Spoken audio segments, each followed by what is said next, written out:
بسم الله الرحمن الرحيم.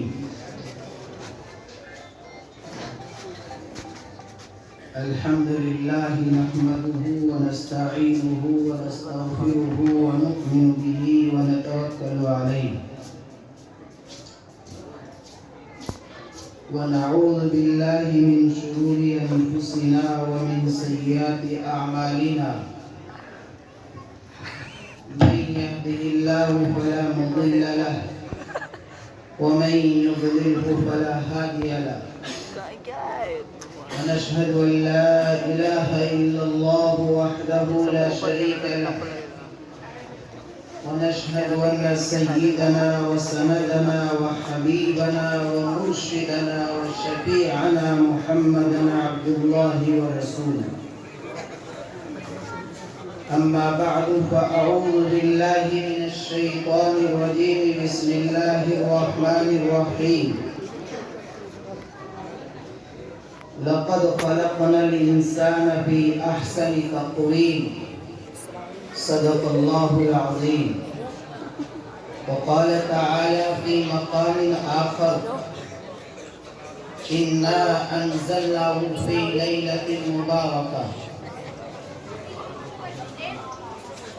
وقال النبي صلى الله عليه وسلم: إذا كانت ليلة النصف من شعبان فقوموا ليلها وصوموا نهارها، فإن الله تعالى ينزل فيها لغروب الشمس إلى سماء الدنيا فيقول سبحانه وتعالى: ألا من مستغفر فأغفر له، ألا من مسترزق فأرزقه، ألا من مبتلى فأعافيه، ألا كذا وكذا، أو كما قال عليه الصلاة والتسليم.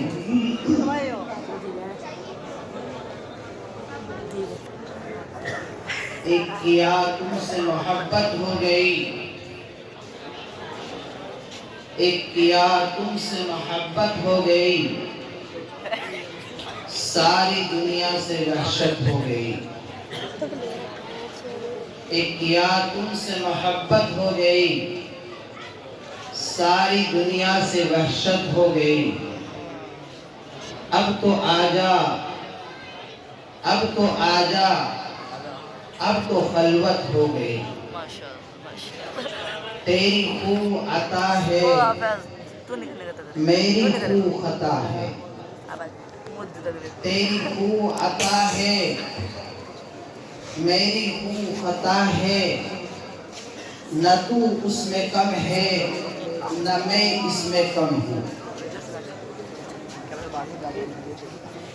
واجب تعظیم و تکریم حضرات علماء کرام اور معزز سامعین کرام، میں سب سے پہلے بارگاہ الہی میں ہدیہ تشکر اور امتنان پیش کرتے ہوئے حضرت مولانا محمد عمران صاحب دامت برکاتہ جن کی دعوت پر محبت کا ثبوت پیش کرتے ہوئے آپ حضرات یہاں تشریف لائے اور اس بابرکت عظیم الشان اور پرنور محفل کا حصہ بنے ہوئے ہیں.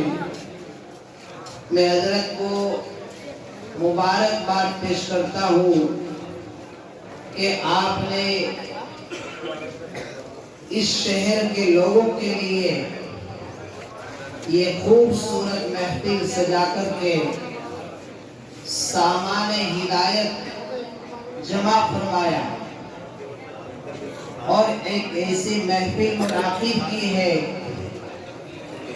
کہ جو ہم سب کے لیے ہدایت، مغفرت اور بخشش کا ذریعہ بنے گی انشاءاللہ تعالی. معزز سامعین کرام، میرا اور آپ کا اللہ تبارک و تعالی سے ایک خاص تعلق ہے. میری اور آپ کی اللہ تبارک و تعالی سے ایک خاص قسم کی محبت ہے اور ایک خاص قسم کا تعلق ہے.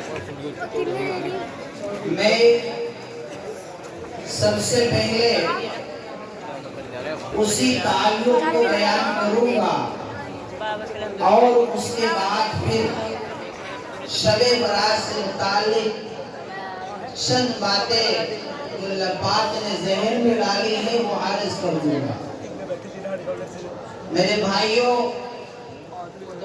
آج مجھے بڑے افسوس کے ساتھ یہ بات کہنی پڑتی ہے کہ ہم صحیح معنی میں اپنے رب کو نہیں پہچانتے.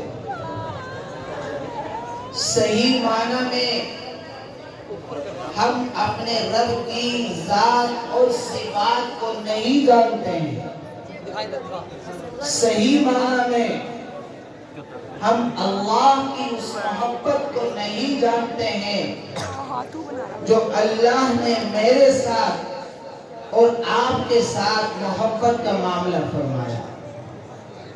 میرا اور آپ تمام لوگوں کا اور یہ کہیے کہ کائنات میں سارے بندوں کا اللہ پاک سے جو خاص تعلق ہے اور اللہ کی ہم لوگوں سے جو خاص محبت ہے، ہم صحیح معنی میں اس کو نہیں جانتے.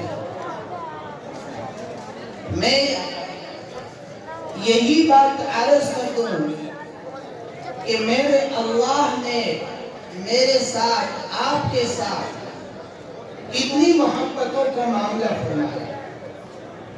قرآن کریم کی ایک آیت کو لے لیجیے. قرآن کریم میں اللہ نے اپنے تعلق کو بیان کرتے ہوئے فرمایا کہ جس لفظ کو اللہ نے اپنی ذات کے ساتھ جوڑا ہے، جس لفظ کا استعمال اللہ پاک نے اپنی ذات کے ساتھ جوڑا ہے، اسی لفظ کو اللہ نے میرے اور آپ کے ساتھ جوڑا ہے. مثلا اللہ نے قرآن میں ارشاد فرمایا فَتَبَارَكَ اللَّهُ أَحْسَنُ الْخَالِقِينَ. علماء اکرام تشریف فرما ہے. یہ حضرات جانتے ہیں کہ عربی زبان میں کسی بھی چیز کی خوبصورتی کو بیان کرنے کے لیے 3 لفظ استعمال ہوتے ہیں. عربی زبان کا ایک لفظ ہے حسن. اس کے معنی آتے ہیں خوبصورت. پھر اس سے بڑا ایک لفظ ہے، اس کو حسین کہتے ہیں. حسین کے معنی آتے ہیں زیادہ خوبصورت. اور اس سے بڑھ کر ایک لفظ ہے احسن کا. اس کے معنی آتے ہیں سب سے زیادہ خوبصورت.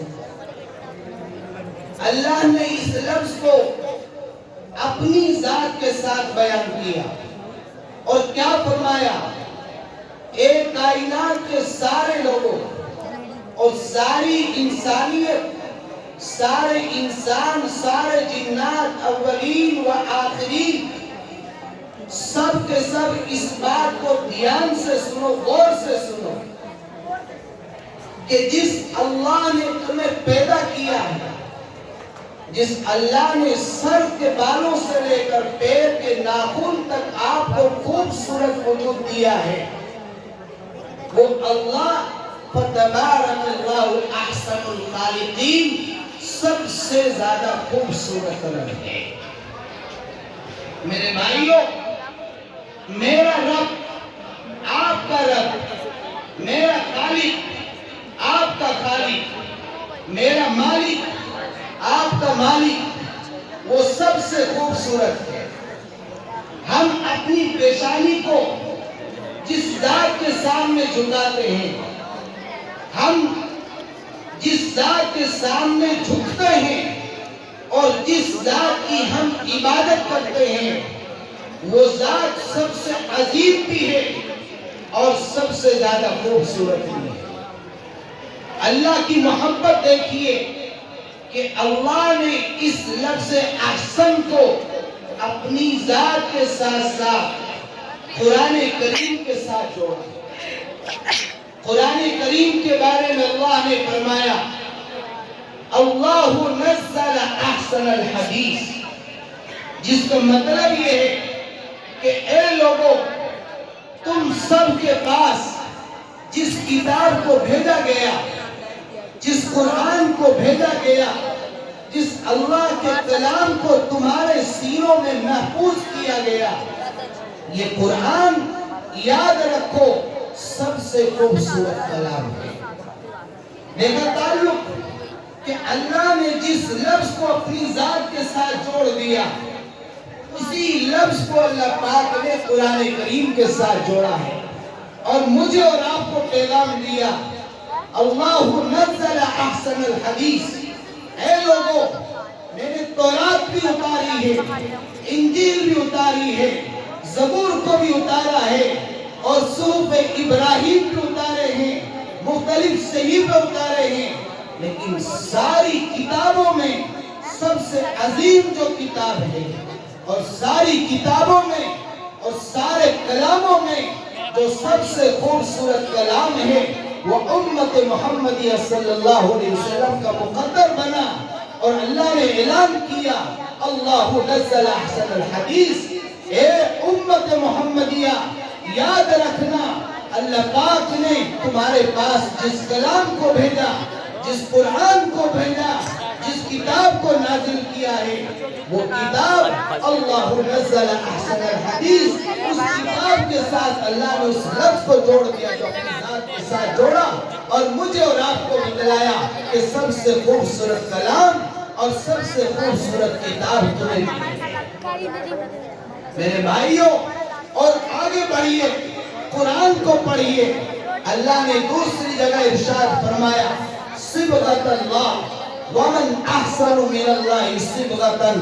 اے لوگوں، سنو اس بات کو دھیان سے سنو کہ جس پاک نبی کی سیرت کو، جس پاک نبی کی عادت کو، جس پاک نبی کی پیاری سنتوں کو، جس پاک نبی کی قربانیوں کو، جس پاک نبی کی ہدایت کو، جس پاک نبی کے طریقے کو آپ کے لیے نمونہ بنایا گیا ہے، وہ پاک نبی کا وہ طریقہ بھی سب سے خوبصورت ہے۔ صبغۃ اللہ ومن احسن من اللہ صبغۃ۔ رسول اللہ صلی اللہ علیہ وسلم کی زندگی سے خوبصورت زندگی اس کائنات میں کسی انسان کی نہیں ہے۔ نبی سے زیادہ خوبصورت اس دنیا میں اللہ نے کسی کو نہیں بنایا۔ ایک مرتبہ کا واقعہ ہے، حضرت جابر رضی اللہ تعالیٰ عنہ 14ویں رات، چاند کے حساب سے جو 14ویں رات آتی ہے، 14ویں رات میں چاند مکمل خوبصورت ہو جاتا ہے۔ شمائل ترمذی میں یہ روایت ہے، حضرت جابر رضی اللہ تعالیٰ عنہ نے سرکار دو عالم صلی اللہ علیہ وسلم کے چہرے کو دیکھا اور پھر اس 14ویں رات میں، جس 14ویں رات 15ویں رات میں آپ بیٹھے ہیں، میں 14ویں رات کی بات کر رہا ہوں، ایک دن پہلے کی۔ حضرت جابر رضی اللہ تعالیٰ عنہ 14ویں رات کے چاند کی روشنی میں بیٹھے ہوئے ہیں اور نبی پاک صلی اللہ علیہ وسلم کے خوبصورت چہرے کو دیکھ رہے ہیں۔ آپ کے چہرے کی خوبصورتی کو دیکھا اور چاند کی خوبصورتی کی طرف دیکھا۔ ایک مرتبہ چاند کی خوبصورتی اور اس کی روشنی کو دیکھا، غور کیا، پھر آپ کے چہرے کو دیکھا، پھر غور کیا، پھر آپ کے چہرے کو دیکھا، پھر غور کیا، پھر آپ کے چہرے کو دیکھا اور سوچتے رہے کہ مجھے یہ بات سمجھ میں نہیں آ رہی ہے کہ اللہ پاک نے 14ویں رات کے چاند کو خوبصورت بنایا ہے یا میرے محبوب کے چہرے کو خوبصورت بنایا؟ ایک مرتبہ آپ کے چہروں کو دیکھتے، دوسری مرتبہ چاند کو دیکھتے، جب متعدد بار دیکھ چکے تو آخر میں دل نے فیصلہ کیا کہ 14ویں رات کے چاند سے زیادہ خوبصورت میرے محبوب کو چہرہ۔